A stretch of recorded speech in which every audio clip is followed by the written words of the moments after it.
Broncos have taken Super Bowl 50. The World Health Organization has declared the Zika virus a public health emergency. Fast food chain Chipotle is involved in a criminal investigation in connection to a norovirus outbreak last August. The tech giant Apple fights an American court order compelling it to unlock an iPhone for the FBI. Supreme Court Justice Antonin Scalia has passed away. So this is what it looks like going into November, a race between Donald Trump and Hillary Clinton. Lots of the innovations at the recent Food Bites Summit are geared towards creating new types of food. Natural, fresh, good for you. President Barack Obama and Canadian Prime Minister Justin Trudeau appeared to have a good meeting emphasizing climate change. President Obama has nominated Merrick Garland to fill the Supreme Court seat. As President Barack Obama touched down in Havana, it brings to an end more than half a century of hostility. Tonight, the urgent manhunt to the city of Brussels is rocked with multiple explosions at the airport and then in the subway. The official results are in. The people of Britain have spoken, voting for a British exit, dubbed Brexit. Pokemon Go.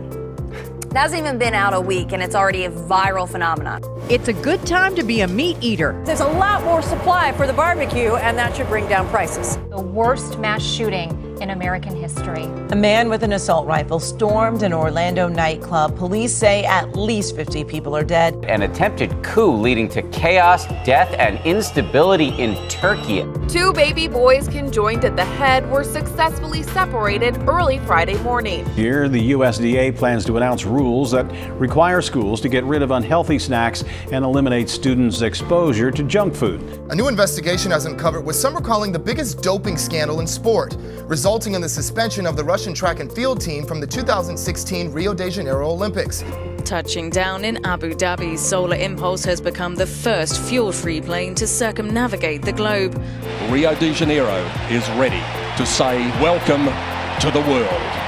And number 1 is the United States with a total of 121 medals, including 46 golds, 37 silvers, and 38 bronzes. As California regulators have changed course and have opened a pathway for the public to get self-driving cars of the future. Ladies and gentlemen, welcome to Rio 2016 Paralympic Games.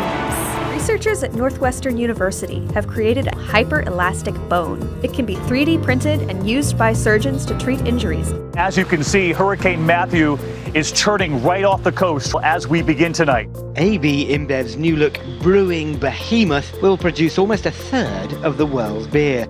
Days after Bob Dylan was named the winner of the Nobel Prize in Literature, no one knows how he feels about the prestigious award. U.S. producers have harvested 24% of this year's corn and 26% of this season's soybean. The Cubs win.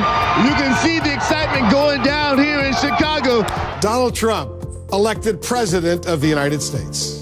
Demand for the US dollar and Treasury still remains buoyant as markets expect positive changes in the US economy. Last month, Domino's Pizza teamed up with a creative ad agency titled Tea and Biscuits to test out a prototype for a flying drone that can deliver cheese pies. We're seeing a shift in terms of tightness in the market around the world. And so as a result, we've seen powder prices for powder, whole milk powder and skim milk powder jump about 35% in the last 3 months. The longtime Cuban leader, Fidel Castro, has died. This year we have 3 supermoons, but the one in November is the super duper moon. 3, 2, 1.